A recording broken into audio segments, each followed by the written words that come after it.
It's kind of easy to walk out of a class and go, okay, well, that was terrible, or that went really well, and that's kind of the extent of where you go with it. For me, having a really solid and consistent reflection practice on prac was really helpful in identifying things that I can improve on. Hi, welcome to Teach Lab with Mr. Simons. In this video, we're going to talk about prac. This is what we call it in Australia, the teaching practicum. So when you're a student teacher and you come to the classroom to practice being a teacher as part of your overall teacher training. So this could be your student teacher experience. This could be the internship that might take place towards the end of your degree. Whatever it is, these ideas in this video will be relevant to you. What I want to focus on this video is how to reflect properly on your teaching practice during prac. And the reason that I think this is an important video is because when we're on prac or as a student teacher, that things are so hectic, there's a lot of pressure. It's kind of easy to walk out of a class and go, okay, well, that was terrible, or that went really well. And that's kind of the extent of where you go with it. And I understand that as well, because it's very tiring. And once you're done with one lesson, then you've got to start with the next lesson, or you've got to run to the next duty, all those kind of things, which is the life of a teacher. But for me, having a really solid and consistent reflection practice on prac was really helpful in identifying things that I can improve on, things that I would like to try, and also things that were actually way out of my control in terms of what might have happened in the classroom. So let me take you back to my prac days, and I'm a career change teacher, and so I had given up a full-time job to go into teacher training and then be on prac as part of that teacher training.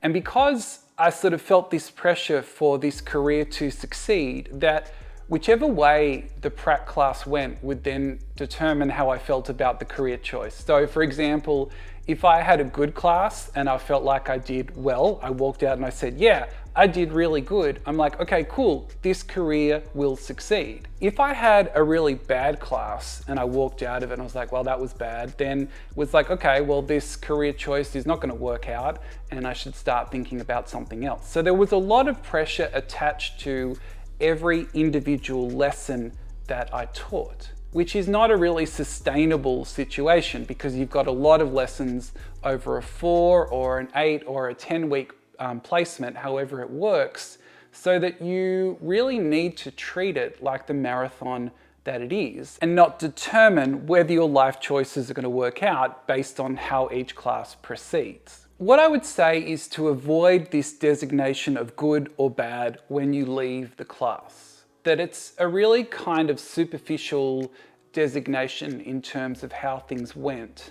And for the reflection process to give you clues on where your strengths are and where you need to improve, it really needs to go a bit more than good or bad. So what I would suggest is that once the class has finished, you create 3 separate columns in order to put some information down.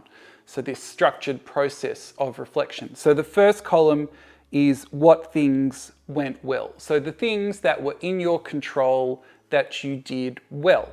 And keep it sort of like the things that you can objectively see and say, this went well because I saw this. For example, you might say that you did well in settling the class because they came in after recess, there was a lot of energy, but within sort of 5 minutes or so, people had sat down, people had their books or their laptops open and were paying attention to the instructions that were being given. You might also say that you answered some questions that students had successfully, that they asked follow-up questions, that you gave extra information and clarification, and they seemed satisfied with the response and could answer questions based on that explanation. This first column, the things that went well, stuff that's in your control that you can objectively point to the ways that it went well. Now the next column is the things that could be improved. So this is an important part. Again, we're not saying good or bad, we're saying what are the things that could be better.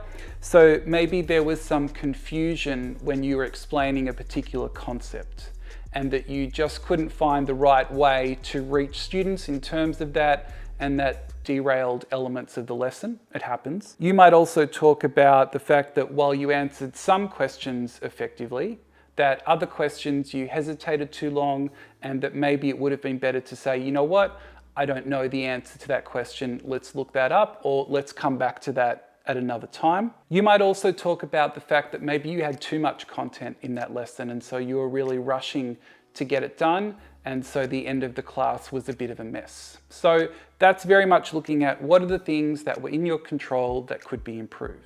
Now, this final column I think is really important because a lot of things that happen in a school can be unpredictable and out of your control. So that here you're thinking about what were the things that were out of my control. So for example, you might say that there was a late start to the class because assembly ran over. And so the students came in and we had a much shorter window and they were a little bit distracted after what had happened in assembly. And so there wasn't the time to go through what you planned. So things that happened that were outside of your control, to recognize that a lot of things that happen in a school can be outside of your control. So once you've created these 3 columns, my next suggestion would be, okay, to have 2 things that you will do next. One would be, what are the things that you would like to fix for next time? So if we go back to that idea that there was too much content in the lesson, for next lesson, you might say, okay, what I want to do is I want to structure the lesson around some activities, and then I want to put content to match that activities. Or you could just say, I'm just going to include less content. That might be a simple way to try and improve it. The other thing to focus on is to say, what would I like to try next time? Because prac is a period in which you can really try and experiment with different things and to use different strategies and to see what happens, really. So that you might say, when students ask a question, what I'm going to do next time is to turn that into an activity. So even if I know the answer, I'm not going to give them the answer. We're going to then say, okay, you've got this question, you've got the same question. How many people here have this same question? Okay, great. How would we go about answering this question? That you are trying to encourage some good practice and also show that you are not the sage on the stage and the center of attention, because students will experience times when you are not there and they still have to answer the questions. So hopefully this was helpful. Prac is a very stressful time and very difficult time, but there are ways that you can use this period of time to try and reflect and improve your teaching practice. If there are any other ways that are useful to reflect on lessons during prac, please put them in the comments. Be good to start a conversation. Thank you very much for watching.